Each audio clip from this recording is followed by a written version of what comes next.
Siapa orang yang sakit tersebut nggak bisa kemana-mana. Kalau nggak bisa kemana-mana, diem di rumah, itu namanya mukim. Kalau udah mukim berarti apa? Sah sholat Jumat. Kalau di pabrik bukan mukim, itu aja beres. Nggak usah repot. Soalnya di situ ibarat kiai bacanya nggak semua, hanya setengah doang. Jangan memperkosa ibarat. Ya, iya. Karena di situ ada bahasa minal masako al hudur. Orang sakit mau ke masjid aja kita nggak wajib sholat Jumat. Gimana mau kemana-mana? Ya kan begitu. Yang namanya masako hudur itu berarti dia apa? Diem di rumah. Kalau udah diem di rumah 4 hari bahkan melebihi kalau orang sakit, kan sudah mukim sudah. Sama orang yang di penjara ataupun sama orang yang di rumah sakit.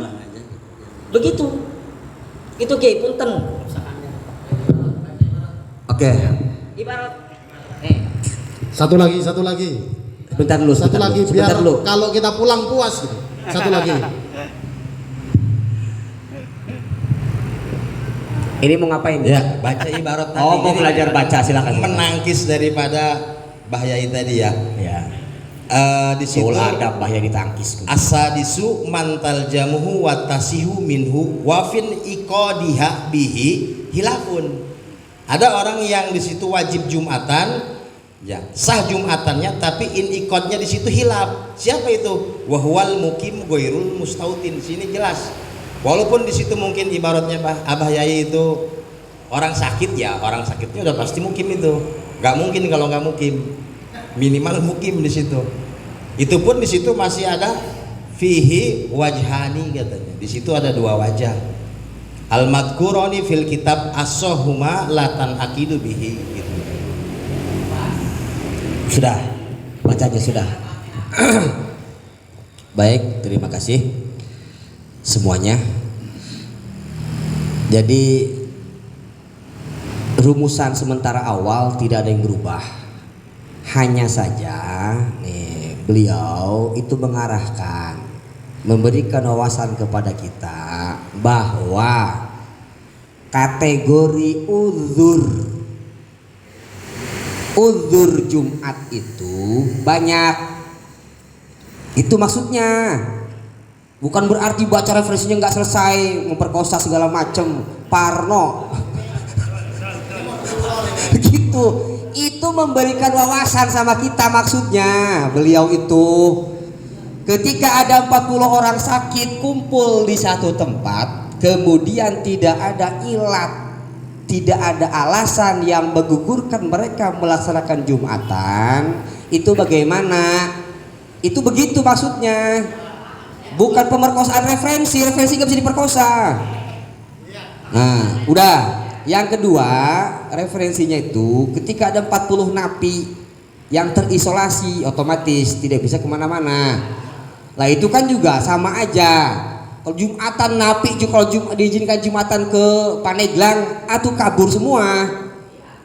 Padahal kategori mereka itu kategori yang mantal zamuhul al-jum'ah, tetap diperbolehkan mendirikan Jumatan di rest area Nusa Kambangan itu maksudnya. Iya, itu wawasan namanya, bukan pemerkosaan. Ya, bukan pemerkosaan. Jadi kayaknya soal yang pertama A dan B ini sudah siap di-Fatihahi. Sebelumnya dibacakan dulu kesimpulan sementaranya. Bagaimana menurut hukum status sholat Jumat Pak Irwan dan kawan-kawannya? Nah, ini kalau full karyawan, tidak ada mukim sama sekali, maka latan akidu, tidak dianggap Jumatan dan otomatis tidak sah ketika mereka Jumatan. Solusinya sholat duhur seperti kata Yai Imad tadi. Yang kedua, bagaimana kalau misalkan ada tadi serempet-serempet sail itu mengarahkan di sana juga ada staf. Ketika staf dimungkinkan mukim di sana minimal 4 orang, maka bisa dikatakan sah Jumatannya dengan mengikuti qaul qadim Imam Syafi'i. Ya kan? Qaul marjuh yang kalau ditaklek i'anatul thalibin itu ada.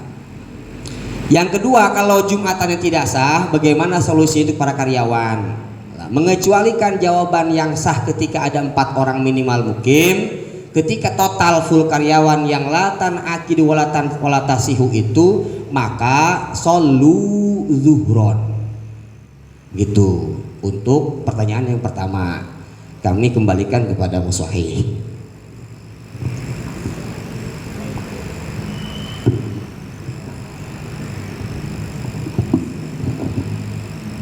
Ya, alhamdulillah tadi kita kasih ya, gambaran tadi. Mudah-mudahan ini ada pencerahan ya. Bukan saya memperkosa dalam hal itu saja, bukan memaksakan. Itu udah jelas tadi juga dulu saja udah jelas. Ya kan? Udah jelas kan sudah? Jadi saya bukan memaksakan seseorang, hanya saya yang mencari, kan saya ada enggak yang mengesahkan, itu kan? Nah, dengan demikian maka berarti sudah jelas dan kita sepakati masalah ini dengan sama-sama baca Fatihah. Ini baru pertama atau kedua gitu? Pertama. Ya, baru pertama masalah ini kita Fatihah ala haliniyah wa ala kulli niyatin sholihah ila hadratin Nabi Al-Fatihah. Ya Allah.